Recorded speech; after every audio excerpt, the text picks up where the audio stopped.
Hello, this is SteveBillionaired, and you're now tuning into Sports Rap. First topic, NBA free agency. Whoa, DeAndre Jordan. Okay, he ends up staying with the Clippers after all. Crazy. DeAndre signed a deal with the Mavericks. He was supposed to be going to the Mavericks. Last report, Blake Griffin,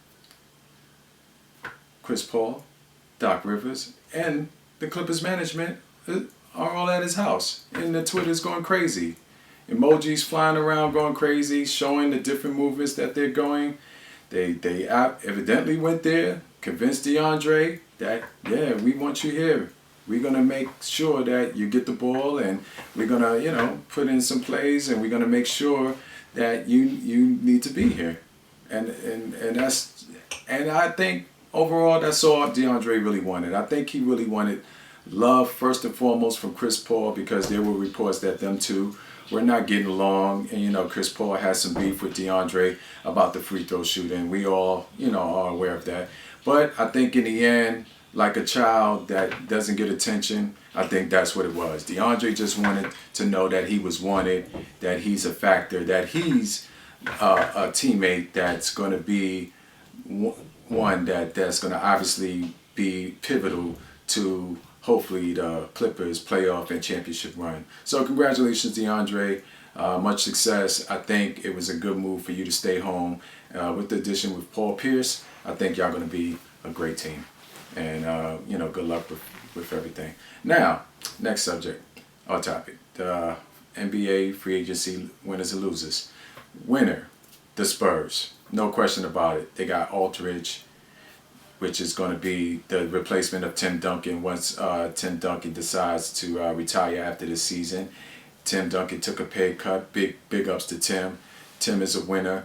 He understands what is needed. Like when he came into the league, David Robinson was at the tail end of his career, and David Robinson gave him that speech saying, look, this is going to be your team, and once you come aboard, and you're going to take this team to championships and be here for the next 10, 15, 16 years. And I think the same conversation just was handed down to Aldridge. Just basically come here, you can win now. You already seen we won the championship year before last. We still have our team intact. Ginobili is coming back. Kawhi Leonard, great move for the Spurs. They gave him a max deal. I think that was a great decision because Kawhi Leonard is a great player.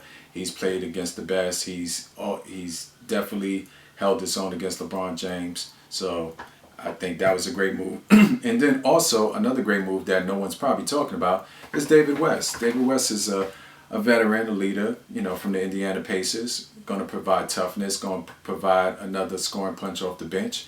And he's going to give also the leadership that's needed for that team to make a championship run again in next season. So along with also resigning Danny Green. Unfortunately, they lost Corey Joseph to the Raptors, but I think they have enough that they'll be fine. So that was one winner. Second winner, I think that no one's going to believe I'm about to say, the Milwaukee Bucks. Yes, the Milwaukee Bucks. Milwaukee Bucks, with the first move they made, signing Greg Monroe from the Detroit Pistons. Greg Monroe has been in the league for a couple of years, has, put up great numbers, and is, I would say, within the top 10 as far as big men in the NBA. And I think with the team like the Bucks that like to get up and down the floor, is perfect for him. They re-signed Middleton, which stepped up and did his thing. They also, the Greek Freak came out and, made his splash into the league and into the NBA. And even though I think Jabari Parker unfortunately went down with that injury, I think it was a blessing in disguise because those players that were not really that known stepped up and made a name for themselves. And now when Jabari Parker comes back and he doesn't have to rush back now that they have Greg Monroe, I think the Milwaukee Bucks is going to be a top contender team. They definitely a playoff team, and the push that they gave, and they gave the Bulls all that they had to offer. I think next year, look out for the Milwaukee Bucks. They definitely a team to be reckoned with.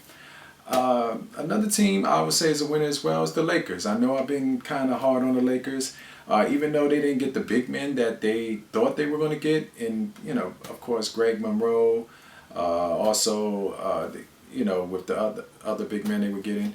They did end up getting Hibbert, which is not a bad big man. They also got Brandon Bass from the Celtics. Good pickup. Veteran player, power forward, going to come in, give you big minutes, going to, give you that toughness, pull the rebounds, and provide scoring.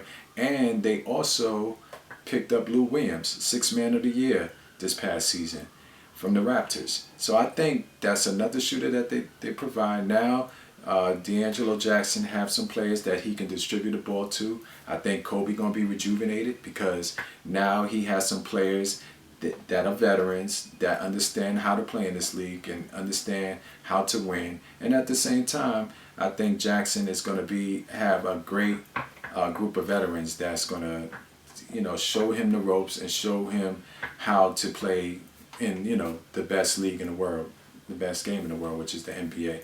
So I think with those moves, they should be fine. And also, finally, the Toronto Raptors. Yes, Toronto. They picked up DeMarre Carroll, and he's basically going back home. He's Canadian. So they gave him a max deal, and I think DeMarre Carroll, which the Raptors needed at the end of their season in the playoff run, they didn't do so well because they didn't have that another scoring punch. They had DeMar DeRozan. They had, the other people that that can score, but with now DeMarre Carroll and the pickup with Corey Joseph, they should be fine. And now the losers, the Wizards, they lost Paul Pierce, the truth. Big shots. We seen big shot after big shot that he hit with the Wizards during the playoffs. Great playoff run by the Wizards. Fortunately, it ended with Atlanta. Now, the need that the Wizards needed was scoring in the front court, and now they lost Paul Pierce. I mean, they still have maybe an opportunity to pick someone else, but it ain't going to be no one like Paul Pierce. And Paul Pierce provided great leadership for John Wall, for Bill, and for those other players. Now Nene is going to even need more help because now they're going to still lacking that scoring punch. So we'll see, but I think they were the losers. Also, the Mavericks, obviously. They were really counting on DeAndre Jordan coming to that team. They lost Tyson Chandler. They lost Monte Ellis to the Indiana Pacers. That's a lot of scoring. Now, Mark Cuban is probably pulling his hair out like, okay, what are we going to do right now? And now, I feel for Dirk because this is probably going to be Dirk's last season next season. And yeah, now they don't have any scoring punch. And lastly, the Blazers. They lost Aldridge. They did sign Lillard to a max deal, which is great. So they definitely have a point guard that's going to be secure for years to come. But now they're kind of going to be in a rebuilding stage. I don't even know if they're going to make the playoffs next year because, Aldridge was an all-star and provided so much scoring and was basically the number one option along with Lillard. And they also lost Matthews. Even though he went down with a Achilles heel injury, he probably would have came back, pretty strong next year. So now they got to look for some players to, support their bench. And so those are my, free agent winners and losers. And lastly, I just want to congratulate Anthony Davis. Signed a big deal, 5 years, $145 million. I think the Pelicans made a great move to secure their future with, to me, who I think is going to be a future MVP of the league. And so versatile, I think he will be one of the top players of the world because at 6'11", he can go outside, inside. He can shoot the three. He can shoot the mid-range. He has a post game on the defensive end. He blocks shots not only and defend his defender, he also defends the paint. So I just want to give Anthony a shout out to him and his family and give him a congratulations, for that big contract. I'm happy to see when young players that work hard and put in the work and do what they need to do to get a contract of that magnitude. So that's going to be about it for Sports Rap. If you have any comments or opinions, you can write them below, and more support, any questions that y'all want to ask, definitely shoot them and we will answer it, and hopefully in the future segments I will definitely answer the best questions that I feel like, that will help this, show become a success. And also you can reach me on Twitter, Billionaird1, BILLIONAIRD1, and also subscribe to my channel, Steve Billionaire Sports Rap. Thank you for tuning in. I'm out.